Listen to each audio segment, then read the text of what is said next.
मेरा जो आज का टॉपिक है वो फास्ट बॉलर्स के लिए है और वो टॉपिक ये है कि स्विंग बॉल सीखने से पहले हमें कौन कौन सी बातों का ध्यान देना जरूरी है। आइए हम जानते हैं कि स्विंग बॉल सीखने से पहले हमें किन बातों का ध्यान देना है। सबसे पहले तो गाइस, हमें स्विंग बॉल सीखने से पहले हमें एक राइट नॉलेज होना बहुत जरूरी है और हमें ये समझना जरूरी होगा कि स्विंग बॉलिंग, फास्ट बॉलिंग एक आर्ट है और स्विंग करना उससे भी बड़ा आर्ट है और इस आर्ट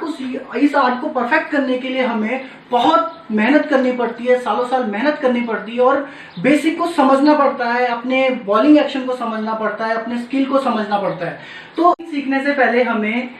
किस बात का पता होना चाहिए, अब मैं आपको वो समझाने जा रहा हूँ। सबसे पहले तो दोस्तों हमें ये पता रहना चाहिए कि हमारा बॉलिंग एक्शन क्या है और हम किस कैटेगरी के बॉलर हैं और हम इस समय स्विंग सीखने से पहले हम किस एक्शन से बॉलिंग कर रहे हैं। तो इसके लिए हमें सबसे पहले तो ये देखना होगा कि अगर तो मेरा पैर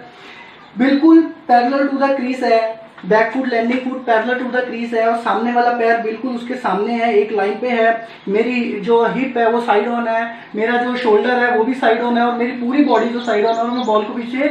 पीछे से देख रहा हूँ, तो इसका मतलब है कि मैं एक साइड ऑन बॉलर हूँ। और अगर कोई बॉलर का लैंडिंग फुट बिल्कुल बैट्समैन की तरफ है और उसके सामने वाला पैर भी बैट्समैन की तरफ है और उसका जो हिप है वो भी बिल्कुल ओपन है और शोल्डर भी उसके ओपन है और वो बॉल को बिल्कुल सामने, बॉल को अपनी नॉन बॉलिंग आर्म के अंदर से देख रहा है, तो ऐसा बॉलर फ्रंट ऑन एक्शन वाला बॉलर है। अब तीसरा जो बॉलर बैट्समैन की तरफ है, तो अब और मेरा जो आप देख रहे हैं कि अभी हिप ना तो ओपन है ना ही साइड ऑन है, बिल्कुल सामने है, बिल्कुल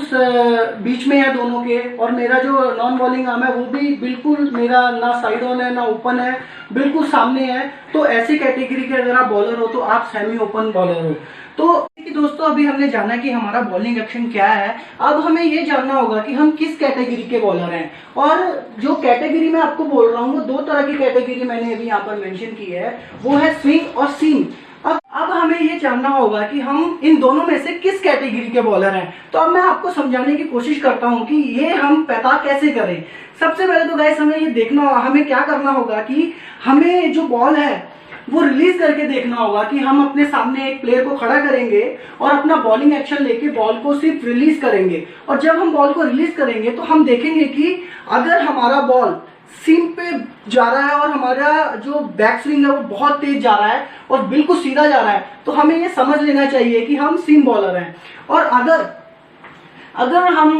फिर दूसरा, अगर हम जब बॉल को रिलीज कर रहे हैं और अगर हमारा बॉल इस तरीके से जा रहा है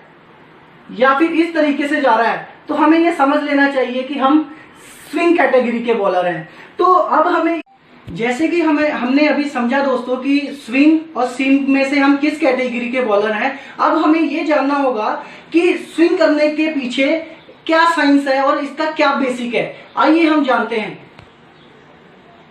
अब जैसे कि आप देख रहे हैं कि मेरे हाथ में एक सेमी न्यू बॉल है जिसका एक साइड रफ और दूसरा साइड शाइन है। अब अगर मुझे इस बॉल को आउट स्विंग करना है तो मुझे किस बात का ध्यान देना होगा। सबसे पहले तो गाइस मेरा जो ग्रिप है बॉलिंग का, वो मेरा जो दोनों जो फिंगर्स रहती हैं वो बॉल की सीम के किनारे पर रहती हैं और इसके बीच में थोड़ा सा गैप रहता है। हो सकता है कि आपका सीम ऐसा हो, उस टाइम पर आपको कोई घबराने की जरूरत नहीं है, आप वैसा भी रख सकते हैं। बट अब हम जैसे कि स्विंग सीख रहे हैं, तो स्विंग का बेसिक सीख रहे हैं, तो हमें किस बात का ध्यान देना है। अब आप दोस्तों जैसे कि देख रहे हैं कि मेरा जो शाइनी पार्ट है वो इस तरफ है और ये वाला जो रफ साइड है वो उस तरफ है। अब अगर मुझे इस टाइम पर आउट स्विंग करना है तो मुझे किस बात का ध्यान देना है। इस टाइम पे मैं क्या करूंगा कि जो मेरा जो बॉल का जो स्विंग है, आपको सीम दिख रहा है, इसको मैं हल्का सा जो है फर्स्ट स्लिप की तरफ, आपने देखा होगा मैंने किया है। और मेरा जो अब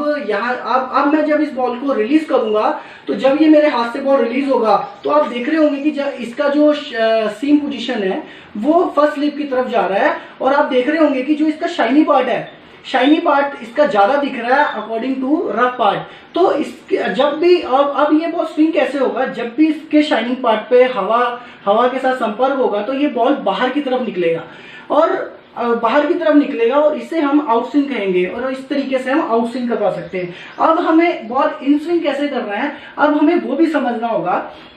अब मुझे इन स्विंग करना है, तो इन स्विंग के टाइम पे मुझे क्या ध्यान देना है, मेरी जो बॉल का सीम पोजीशन रहेगा वो इस तरह से रहेगा कि अब जैसे मेरा जो रफ पार्ट है वो उल्टी तरफ यानी दूसरी तरफ आ गया और शाइनी पार्ट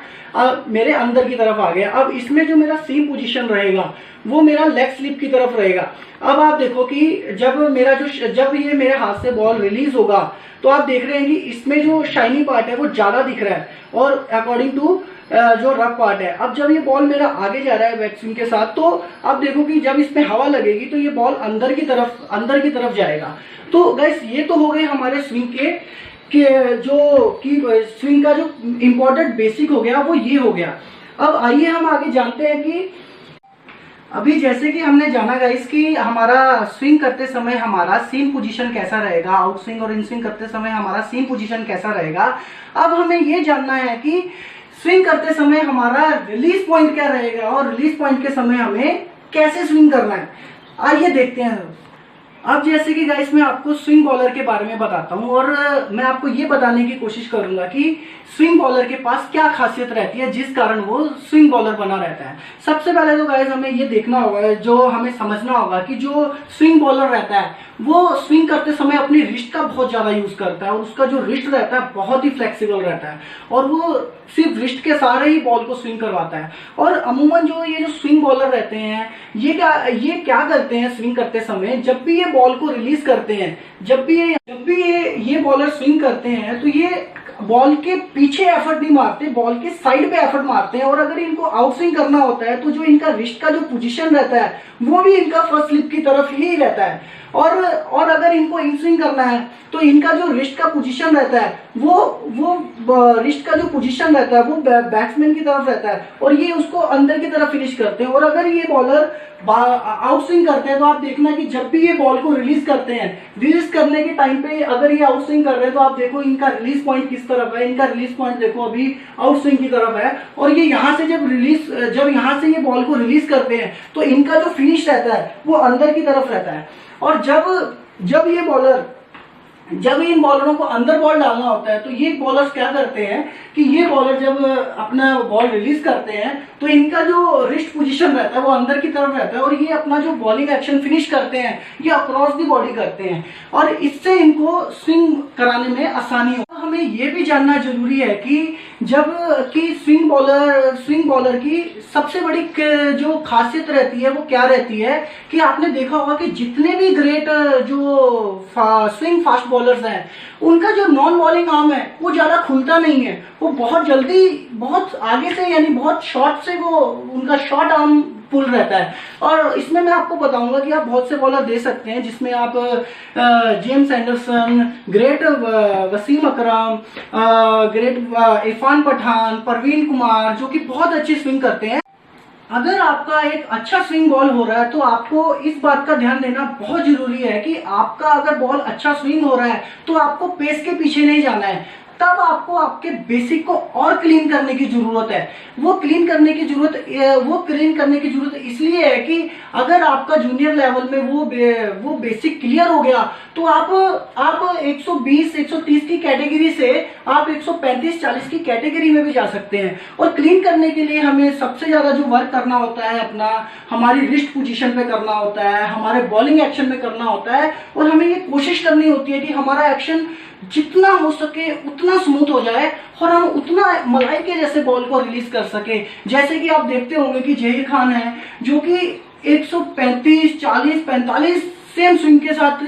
बॉल को डाला करते थे और भुवनेश्वर कुमार को भी आप देखते होंगे कि वो भी 135 40 क्लिक करते हैं। वसीम अकरम को आपको देखा होगा आपने कि 135 40 की बॉल को वो क्लिक करते थे। तो उसका मेन रीजन यही था कि उन्होंने अपने बेसिक को इतना स्ट्रॉन्ग कर लिया कि उन्होंने सबसे पहले अपने रिस्ट को रिलैक्स किया, उसके साथ साथ उन्होंने अपना जो पूरा बेसिक है वो बिल्कुल अपना बॉलिंग स्मूथ कर लिया और उस एक्शन के बेस पे वो उन्होंने स्विंग बॉलिंग को एक नेक्स्ट लेवल तक लेके गए। आइए गाइस अब हम जानते हैं कि सीम बॉलिंग के टाइम पे हमें किन बातों का ध्यान देना है।